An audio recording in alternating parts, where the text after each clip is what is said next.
పండ్ల విషయానికి వస్తే బొప్పాయి పండు కూడా అగ్రస్థానంలో ఉంటుంది. ఇది ఏడాది పొడవునా లభించే పండు. ఇది రుచి జ్యూసీతో నిండి ఉంటుంది. ఈ పండులో విటమిన్ ఏ పుష్కలంగా ఉంటుంది. ఇది మంచి ఆరోగ్యానికి చాలా ముఖ్యం. బొప్పాయి పండు తినడం వల్ల మలబద్ధకం తొలగిపోతుంది. కానీ కొన్ని రకాల వ్యాధులతో బాధపడుతున్న వారు మాత్రం బొప్పాయిని మర్చిపోయి కూడా తినకూడదు. అలా చేస్తే వారి ఆరోగ్యం మరింత దిగజారిపోయే ప్రమాదం ఉంటుందని నిపుణులు హెచ్చరిస్తున్నారు. బొప్పాయిని ఎవరు తినకూడదో ఇప్పుడు తెలుసుకుందాం. పసుపు రంగులో పండిన బొప్పాయిలలో పోషకాలు పుష్కలంగా ఉంటాయి. ఇవి రుచికరంగా ఉండటమే కాకుండా ఆరోగ్యానికి కూడా చాలా మేలు చేస్తాయి. బొప్పాయిలో విటమిన్లు, ఫైబర్ మరియు ఖనిజాలు ఉంటాయి.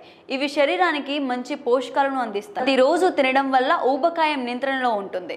మధుమేహం, గుండె జబ్బులు, క్యాన్సర్ ఉన్నవారికి బొప్పాయి అమృతం లాంటిదని కూడా చెబుతారు. అయితే కొన్ని వ్యాధులతో బాధపడుతున్న రోగులకు బొప్పాయి విషంతో సమానమని చెబుతారు. బొప్పాయి గుండె జబ్బులను నియంత్రించడంలో చాలా సహాయపడుతుంది. కానీ వేగంగా లేదా నెమ్మదిగా గుండె కొట్టుకునే వ్యక్తులు బొప్పాయి తినకూడదు.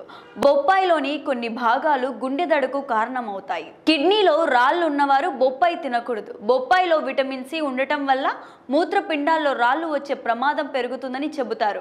కాబట్టి మూత్రపిండాల సమస్యలు ఉన్నవారికి బొప్పాయి మంచిది కాదు. గర్భిణీ స్త్రీలు బొప్పాయి తినకూడదు. ఇది డెలివరీకి ముందు ప్రమాదాన్ని పెంచుతుంది.